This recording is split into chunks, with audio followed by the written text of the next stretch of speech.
r/AskReddit. Serious. Redditors who work at cemeteries and graveyards. What strange and scary stuff have you witnessed? I work at a graveyard, and I just have one thing to say. Plastic.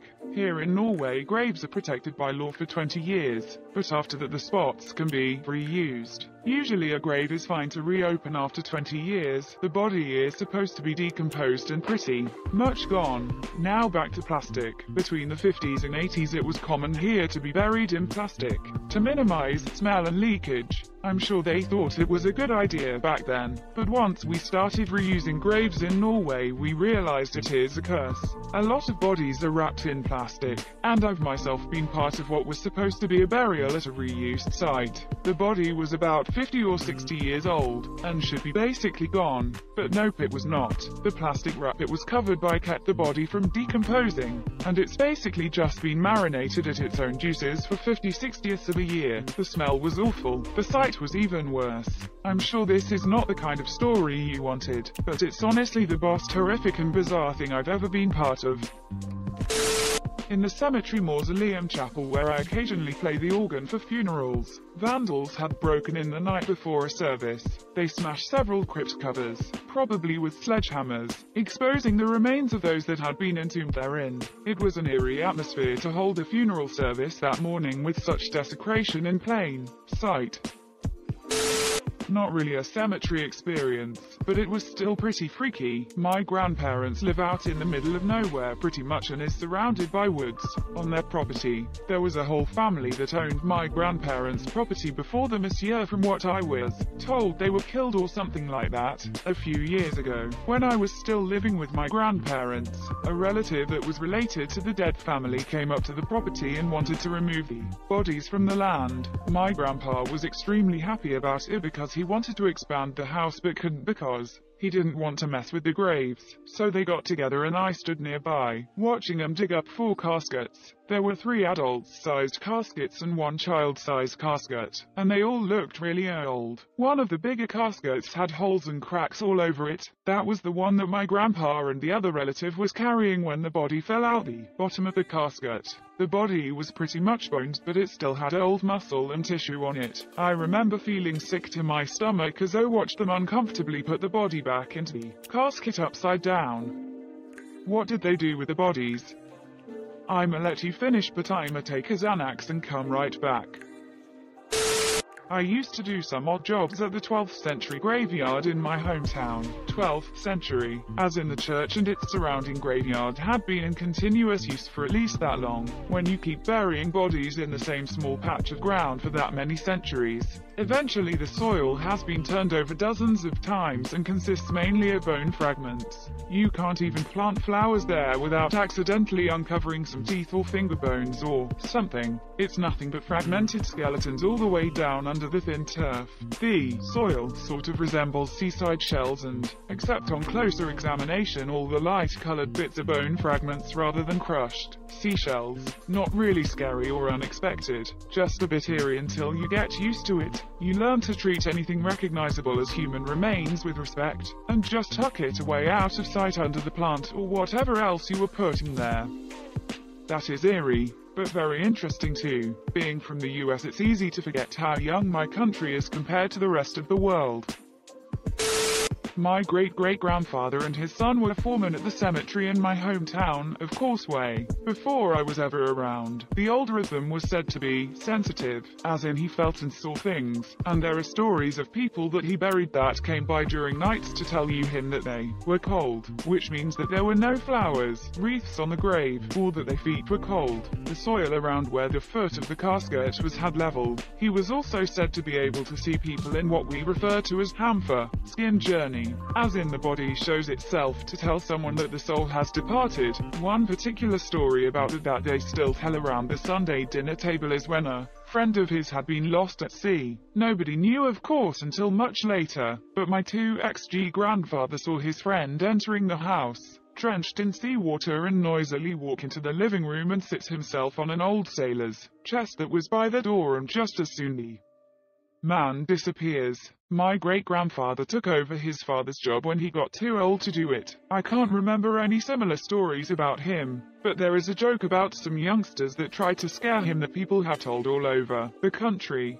Probably an imported joke. There were a few people in town that didn't like the fact that the graveyard workers worked after dark, and there were a group of young men that decided that enough was enough. They were going to scare the gravedigger, so they outfitted themselves with white sheets and went to the graveyard and walked around the graveyard saying all sorts of ghostly sounds like boo. And they found the gravedigger as he was in the middle of digging a grave by hand, and they stood around the grave for what seemed like hours, shouting and screaming and doing whatever it is that ghosts do. The gravedigger paid him no mind and just continued with his work. The young men then, having given up, started to leave, and as they approached the gate of the graveyard they could hear shouting and protesting behind them, as the gravedigger angrily came running towards them, shouting, "It's one thing that you are up and about walking around here, but don't you think for a second that I will allow you to leave?" Quote, "My dad purchased a cemetery when I was in middle school, and I worked for him through high school graduation. I did yard work,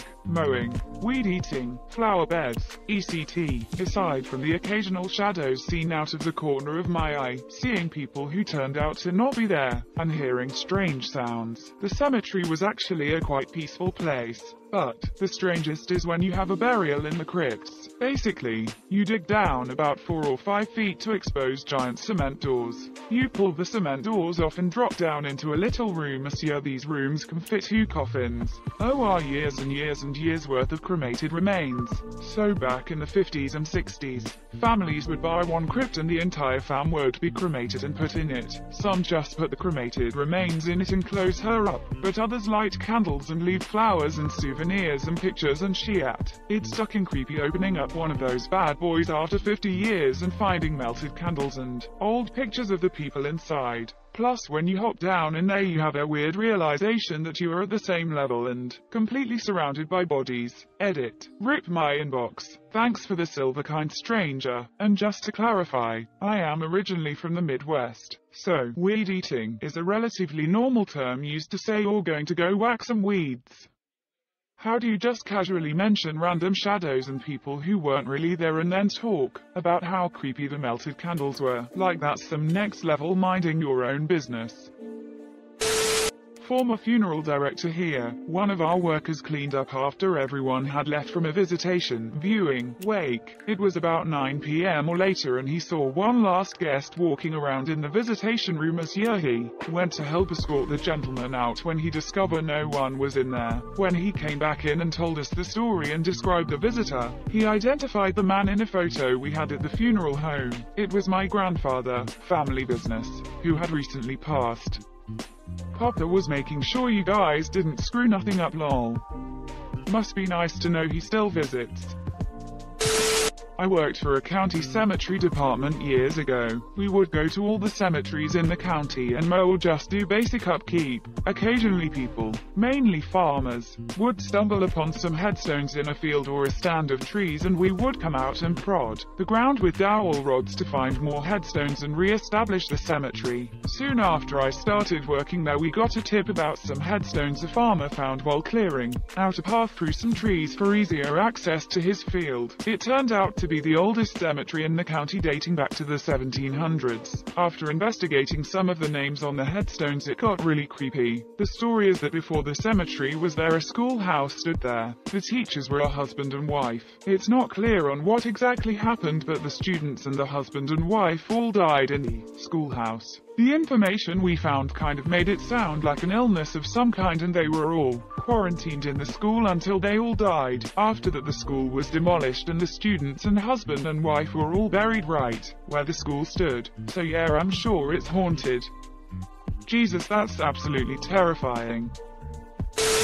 When I was in college I worked part-time at a Jewish cemetery in reception, office management. The cemetery was closed from Friday afternoon through Saturday evening for Sabbath. We sometimes stayed a bit later in the office on Friday afternoons to get bills out or checks. processed. We heard a loud commotion by the cemetery entrance, which was locked and only staff could get in and out. The office manager went to see what was going on and made me come with her. We went down to the gate to find an older woman, probably around 70, dressed to the nines, begging us to let her in. She kept saying she needed to get back. This was in the suburbs of NJ, so you needed a car to get around, but we didn't see a car or anything. She was just there in this beautiful dress. We couldn't open the gate without the cemetery manager, so we went to go get Hi Monsieur. We brought him back to the gate and no one was there. We looked at video footage of the entrance and you could see us, the office manager and me, talking, but there was no one on the other side of the gate. The cemetery manager thought we were trying to trick Hi Monsieur. I swear to this day we saw a woman in a fancy dress outside that gate. There were multiple cameras and not a single one picked up anyone on the other side of the gate, and you could see the whole gate. All you could see was us. I don't know if it was a ghost or what. The office manager and I decided not to tell anyone else, but we would mention it to each other every once in a while. We had a late afternoon service once that ran into the evening. It was October, so the sun went down early while I was filling in the grave afterwards. Conveniently, none of the lights on the loader tractor worked for some reason. No blown fuses or loose wires or anything, the lights just didn't work. Next day when I reported the issue, we went over to the same tractor and the lights worked perfectly fine, and they worked fine the rest of the time I worked there. I don't work in a cemetery, but I did go clean one up with my family. We cut down weeds, planted flowers, etc. So anyways, I was wiping off graves when I seen 3 graves side by side and they didn't have the same last name, so I asked my mom if they were related and she said no, but a woman was married to them and they had all gotten into accidents within 2 years of being married to her. She buried them side by side, and when she passed away she requested to be buried in a cemetery 2 counties away. It's strange because the first grave, the man died in 1984, the second died in 1986 and the third died in 1988. They were all very wealthy and owned their own businesses, and when they died she closed the businesses. I'm gonna go with serial husband killer for $1,000. Alex. What was her name? Husband's names. It's not quite the same, but I had an uncle who tried working, as in selling and doing drugs, the graveyards between 10 p.m. and 4 a.m. this year. He only lasted a few nights in that area, then never went back. What was it that scared him so badly that he felt his soul rattle in his bones as his blood froze cold? Prairie dogs. Ducking. Prairie dogs. What's so frightening about simple ground squirrels, you might ask? Those cute little fuzzballs that scavenge whatever they can. Well, apparently they like to randomly come out their holes in the middle of the night and scream, monsieur. Creepy, but that doesn't sound too bad, right? Well, now imagine being surrounded by dozens of little rodents you can't see in the pitch black of night, surrounded by the dead, tweaked out of your mind, paranoid as hell, and then suddenly hearing hellish blood-curdling screaming all around you. His little group scattered like roaches, and I think someone fell into a ditch, but he was convinced it was an empty grave. He never did that again. Edit. Wow, Sliver, thank you so much. I'm honestly just glad so many have enjoyed my uncle's story and that it wasn't completely lost beneath all of the others. D.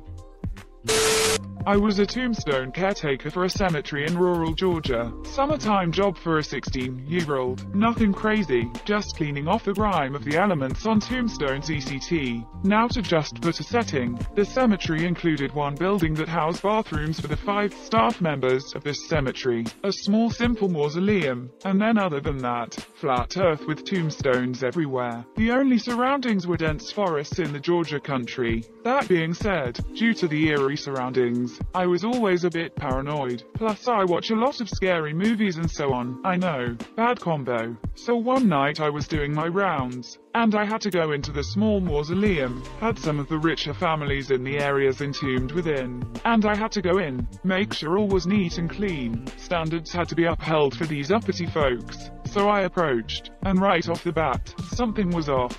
The air was pretty damn cold. During the summer in Georgia, that was odd.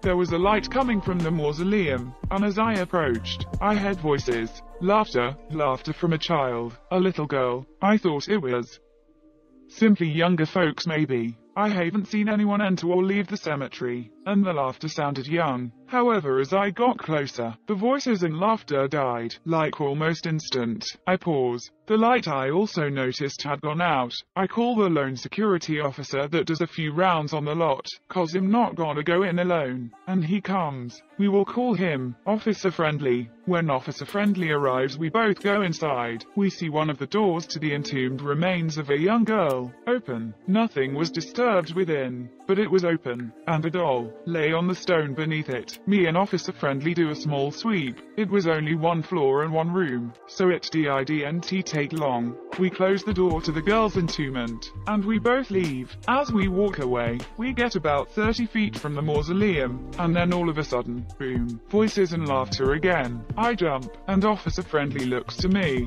looking pretty shaken, says to me, "You hear it too?" Quote, we look back, and boom, lights back, laughter continuing. We don't go back and just book it. I found out the next morning. The door was open again. This time the doll was on the other side of the mausoleum from where we found it the night before. I resigned the next day. In good lol. Edit. Thanks for the first Reddit silver lol.